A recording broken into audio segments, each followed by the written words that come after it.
You know, a lot of challenges in the beginning is figuring out, we've got this amazingly vast, highly respected, you know, highly followed, very well-read property. How do you bring that to a game and do it justice? There are so many different things within the books that were clearly had to be a certain way. There was so much strife about whether we were going to do Tom Bombadil at all, and the conversation about, well, Tom Bombadil wasn't in the movies, and there's a reason why it was cut. We had a very strong belief on what we thought was going to make this story great. It's such a long road to get to where we are today, and there are so many different things that I can look at now and say, that was definitely the right decision, and Tom Bombadil was definitely the right decision. So at launch, it was, you know, we had 8 regions. We kind of worked our way through the Shire. We ended up in Angmar. You know, it was a, we thought, huge world at the time. In fact, I think at the time it was one of the largest pieces of landscape ever released for a game. Eyes and ears and hearts and minds and everything opened up to us to see how we addressed, you know, how do you do a story in this world? You know, we can't be Frodo, right? I mean, these are the things that people thought the game was going to be, that I could be Frodo and I'm going to run through Middle-earth. You know, we had to get them to understand what our take was, that we were allowing you to tell your own story within Tolkien's story.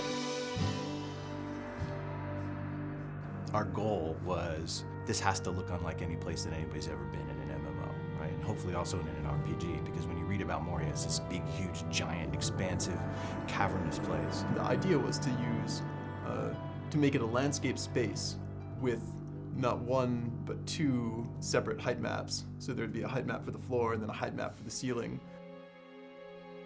That was something we'd never done before, doing the vast landscapey interior dungeon. It's really hard without a date file and without having sky and clouds and sun and all the colors that brings in. And you could have 2 stretches that have the same grass pattern, the same little huts, and you swap out sunny blue sky for crazy red, green, shimmery, evil thing. And it totally changes the look and feel. Not having that in Moria, it was much more challenging. challenging, yeah.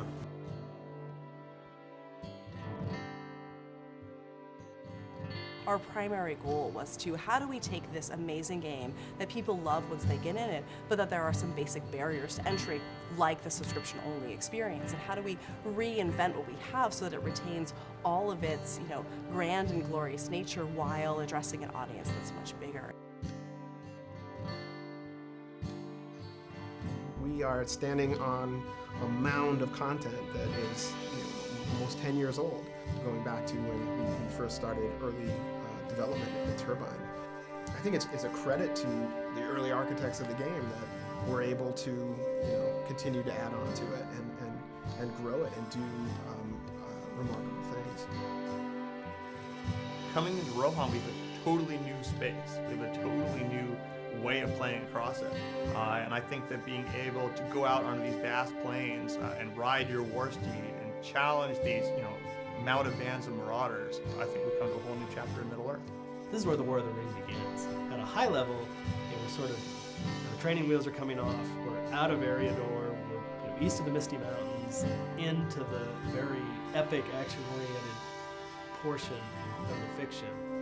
And being able to tell that story is extremely exciting. Which has grown and gotten stronger over 5 years, which is a huge testament to this game and to this team. You know, the team has grown, the game has grown. We're not slowing down, if anything, we're speeding up. It's going to be a fantastic 2012.